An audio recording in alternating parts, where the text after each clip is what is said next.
ತುಮಕೂರು ಜಿಲ್ಲಾ ಆಸ್ಪತ್ರೆಯ ಆವರಣದಲ್ಲಿರುವ ಟ್ರಾಮಾ ಕೇರ್ ಸೆಂಟರ್ಗೆ ಅರೆ ವೈದ್ಯಕೀಯ ಸಿಬ್ಬಂದಿ ಹುದ್ದೆಗೆ ನೇರ ನೇಮಕಾತಿ ಪ್ರಕ್ರಿಯೆ ದಿಢೀರ್ ಸ್ಥಗಿತಗೊಂಡು ಮುಂದೂಡಿಕೆ ಮಾಡಿರುವುದರಿಂದ ಆಕಾಂಕ್ಷಿಗಳು ಬೇಸರಗೊಂಡು ಜಿಲ್ಲಾಸ್ಪತ್ರೆ ಎದುರು ಪ್ರತಿಭಟನೆ ನಡೆಸಿದರು. ಸುಮಾರು 68 ವಿವಿಧ ಹುದ್ದೆಗಳಿಗೆ ನೇರ ಸಂದರ್ಶನಕ್ಕೆ ಜಿಲ್ಲಾಡಳಿತದ ವತಿಯಿಂದ ಕರೆ ನೀಡಲಾಗಿತ್ತು. ಆದರೆ ನಿನ್ನೆ ಸಂಜೆ ನೇರ ಸಂದರ್ಶನ ಮುಂದೂಡಿ ಸೂಚನಾ ಪತ್ರ ಜಿಲ್ಲಾಸ್ಪತ್ರೆ ಅಧಿಕಾರಿಗಳು ಹೊರಡಿಸಿದ್ದರು. ಸೂಚನಾ ಪತ್ರ ತಲುಪುವ ಮೊದಲೇ ನೇರ ಸಂದರ್ಶನಕ್ಕೆ ಹಾಜರಿದ್ದ ಅಭ್ಯರ್ಥಿಗಳು ನಮಗೆ ರದ್ದಾಗಿರುವ ವಿಚಾರ ಗೊತ್ತಿಲ್ಲ, ಸಂದರ್ಶನ ಮಾಡಿ ಎಂದು ಪಟ್ಟು ಹಿಡಿದು ಪ್ರತಿಭಟನೆ ನಡೆಸ್ತಾ ಇದ್ರು. ಉಳಿದವರಿಗೆ ಅನ್ಯಾಯವಾಗಲಿದೆ, ನಾವು ಸೂಚನಾ ಪತ್ರ ಹೊರಡಿಸ್ತೀವಿ ಎಂದು ಇಲಾಖಾ ಸಿಬ್ಬಂದಿ ಇದೇ ವೇಳೆ ಸ್ಪಷ್ಟನೆ ಕೊಟ್ಟಿದ್ದಾರೆ. ಇವಾಗ ಇದೆಲ್ಲ ಪ್ರೊಸೀಜರ್ ನಡೀತಿರೋದು ಮೀಡಿಯಾದವ್ರು ಬಂದಾಗಿಂದ ಮಾತ್ರ. ಅದಕ್ಕಿಂತ ಮುಂಚೆ ನೀವೆಲ್ಲ ಹೋಗ್ರಿ ಅಂತಾನೆ ಹೇಳಿದ್ದವರು. ನಾವೆಲ್ಲ ಇಂಟರ್ವ್ಯೂಗೋಸ್ಕರ ಬಂದಿದ್ದು. ನೇರ ನೇಮಕಾತಿ ಅಂತ ಅಷ್ಟೇ ಬಂದಿರೋದು. ಮೆಡಿಕಲ್ ಡಿಪಾರ್ಟ್ಮೆಂಟ್ ಸ್ಟಾಫ್ ನರ್ಸ್ 29 ಮೆಂಬರ್ಸಿಗೆ ಕನ್ಫರ್ಮ್ ಆಗಿರೋದು. ಬಟ್ ಬಂದಿರೋದಿಲ್ಲಿ 200 ಅಬೌವ್ ಮೆಂಬರ್ಸ್ ಬಂದಿದ್ದಾರೆ. ಬಟ್ ಇವಾಗ ನೋಡಿದ್ರೆ ಏನೂ ಇಲ್ಲ, ಎಲ್ಲ ಕ್ಯಾನ್ಸಲ್ ಅಂತ ಹೇಳ್ತಿದ್ದಾರೆ ಸರ್. ನಾವು ಅಲ್ಲಿಂದ ಅಷ್ಟು ದೂರದ ಹುಬ್ಳಿಯಿಂದ ಇಲ್ಲಿಗೆ ಮಟ್ಟ ಏನಕ್ಕೆ ಬರಬೇಕು? ಅದು ಇವಾಗ ಗೌರ್ಮೆಂಟ್ ಕನ್ಫರ್ಮ್ ಆಗಿರೋದು 5 ವರ್ಷದ ಮೇಲ್ಗಡೆ ಫಸ್ಟ್ ಹಾಸ್ಪಿಟಲ್ ಫಸ್ಟ್ ಆಗಿ ಬಂದಿರೋದು. ಸೊ ಇವಾಗೆಲ್ಲ ಏನೂ ಇಲ್ಲ ಅಂತ ಹೇಳ್ತಿದ್ದಾರೆ. ಬಟ್ ಮೀಡಿಯಾದವ್ರು ಬಂದಾಗಿಂದ ಏನು ಹೇಳ್ತಿದ್ದಾರೆ, ಇವಾಗ ತಗೊಂತೀನಿ ಅಂತ ಇವಾಗ ಸ್ಟಾರ್ಟ್ ಮಾಡಿದ್ದಾರೆ ಸರ್. ನೇರ ಸಂದರ್ಶನ ಇವಾಗ ತಗೊಂತಾರಂತೆ. ಬಟ್ ಕನ್ಫರ್ಮ್ ಇಲ್ಲ ಅಂತ ಹೇಳ್ತಿದ್ದಾರೆ ಸರ್. ಬಟ್ ಮೇಡಮು ರಜದ ಮೇಲೆ ಇದ್ದಾರೆ ಅಂತ ಹೇಳಿದ್ರು ಸರ್, RMO ಸರ್. ಬಟ್ ಇವಾಗ ನೋಡಿದ್ರೆ ಮೇಡಮು ಬಂದಿದ್ದಾರೆ. ಇದೆಲ್ಲ ಗಿಮಿಕಾ ಮೇಡಮ್? ಹಿಂದೆ ಕ್ಯಾನ್ಸಲ್ ಮಾಡಿದೀನಿ ಅಂತ ಹೇಳಿದ್ರಲ್ಲ, ಅದರಿಂದ ತುಂಬಾ ಜನ ವಾಪಸ್ ಹೋಗಿದಾರಲ್ವಾ ಆಲ್ರೆಡಿ? ಮತ್ತೆ ಅವ್ರಿಗೆ ಅನ್ಯಾಯ ಆಗುತ್ತಲ್ವಾ? ಡೆಫಿನೆಟ್ ಆಗಿ ಎಲ್ರಿಗೂ ಅನ್ಯಾಯನೇ ಅಲ್ವಾ ಸರ್? ನಾವು ಬೆಳಗ್ಗೆನೆ ನಿನ್ನೆನೆ ಬಂದು ಇಲ್ಲಿ ಇರೋದು ಏನಕ್ಕೆ ಸರ್ ಇದೆಲ್ಲ? ಮತ್ತೆ ಇವರೊಬ್ರು ಜವಾಬ್ದಾರಿಯುತ ಸ್ಥಾನದಲ್ಲಿ ನಿಂತ್ಕೊಂಡು ಈ ತರ ಬೇಜವಾಬ್ದಾರಿ ವರ್ತನೆ ಬಗ್ಗೆ ನೀವೇನು ಹೇಳ್ತೀರಾ ಸರ್? ಯಾಕಂದ್ರೆ ಇದೆಲ್ಲ ಮಾಡಬೇಕಿತ್ತು. ಬೆಳಗ್ಗೆ 9 ಗಂಟೆಗೆ ಸ್ಟಾರ್ಟ್ ಆಗಿದ್ರೆ ಆಲ್ರೆಡಿ ಅರ್ಧ ಜನಕ್ಕೆ ಮುಗೀತಿತ್ತು ಸರ್. ಇವಾಗ 11 ಗಂಟೆ 10 ಗಂಟೆಗೆ ಸ್ಟಾರ್ಟ್ ಮಾಡಿ ಯಾವಾಗ ಸರ್ ಮುಗಿಯೋದು? ಇದ್ರ ಹಿಂದೆ ಉದ್ದೇಶ ಏನು ಅಂತ ಹೇಳ್ಬೋದು ಮೇಡಮ್? ಕರೀತಾರೆ ಸರ್, ಕಾಲ್ ಫಾರ್ಮ್ ಒಳಗಡೆ ಫಿಲ್ ಆಗುತ್ತೆ. ಏನು ಮಾಡಕ್ಕಾಗಲ್ಲ ಸರ್. ಮೇಡಮ್ ನೆನ್ನೆನೆ ಕ್ಯಾನ್ಸಲೇಷನ್ ಆಗಿದೆ ಅಂತ ಹೇಳ್ಬಿಟ್ಟು ಅನೌನ್ಸ್ ಮಾಡಿದ್ವಿ ಅಂತ ಹೇಳ್ತಿದ್ದಾರೆ. ಇಲ್ಲ ಸರ್, ಕಾಲ್ ಫಾರ್ಮ್ ಆಗಿದೆ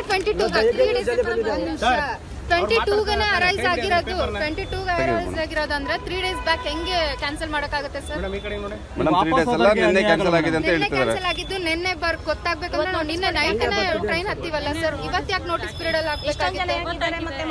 ಮೇಡಮ್ ಎಷ್ಟು ಜನ ವಾಪಸ್ ಹೋಗಿರ್ಬೋದು ಆಲ್ರೆಡಿ? ಮಿನಿಮಮ್ 150 ಮೆಂಬರ್ಸ್ ವಾಪಸ್ ಕಡೆ ಹೋಗಿರ್ಬೋದು ಸರ್. ಅವ್ರಿಗೆ ಅನ್ಯಾಯ ಆಗಲ್ಲ ಮೇಡಮ್. ಈಗ 150 ಮೆಂಬರ್ಸ್ ಹೋಗಿದ್ದಾರೆ. ಈಗ ಬಂದಿರೋರಿಗೆ ಸಂದರ್ಶನ ಮಾಡಿದ್ರೆ ಈಗ ಹೋದವ್ರಿಗೆ ಅನ್ಯಾಯ ಆಗಲ್ಲ. ಹೋದವ್ರಿಗೆ ಅನ್ಯಾಯನ ಸರ್, ಏನು ಮಾಡಕ್ಕಾಗಲ್ಲ. ಅವರು ಬಂದಿರಿ ಮಾಡ್ಕೊಂಡು ಹೋಗ್ರಿ ಅಂತ ಹೇಳ್ತಾರೆ ಸರ್. ಅಂದ್ರೆ ಬೇಜವಾಬ್ದಾರಿ ಹಾರ್ಕೆ ಉತ್ತರ ಕೊಡ್ತಾ ಇದ್ದಾರೆ ಇಲ್ಲಿ ಅಧಿಕಾರಿಗಳು. ಹೌದು ಸರ್. ಇದಕ್ಕೆಲ್ಲ ನೇರ ಕಾರಣ ಇಲ್ಲಿ ಏನ್ DSO ಇದಾರಲ್ಲ ಅವರು ಮತ್ತೆ RMOನೇ ಕಾರಣ ಅಂತ ಹೇಳ್ಬೋದಲ್ವಾ? ಅವರೇ ಮಾಡಿರೋದು ಮೇಡಮ್. ಇವಾಗ ಏನಾಗಬೇಕಂತ ನಮಗೆ ಕೆಲಸ ಬೇಕು ಸರ್. ಕೆಲಸ ಬೇಕು ಅಂತಾನೆ ಬೇಕು. ಕೆಲಸ ಬೇಕೇ ಬೇಕು ಸರ್. ಮಾಸ್ಟರ್ಶಿಪ್ ಲೀಗಲ್ ಆಗಿ ಆಗ್ಬೇಕು. ನಮ್ಮನ್ನೆಲ್ಲರೂ ಸೆಲೆಕ್ಟ್ ಮಾಡಲೇಬೇಕು. ನಿಮ್ಮ ಹೆಸರು? ಸವಿತಾ. ಎಲ್ಲಿಂದ ಬಂದಿರೋ? ಹುಬ್ಳಿಯಿಂದ ಬಂದಿರೋದು ಸರ್.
ಅವ್ರು ಎಕ್ಸ್ಪ್ಲೇನ್ ಮಾಡ್ತಾರೆ ಅಂತ ಹೇಳಿ ಹೋಗ್ಬಿಡಿ.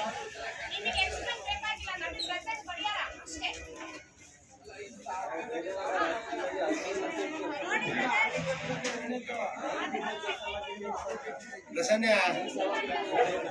ನೋಡಿ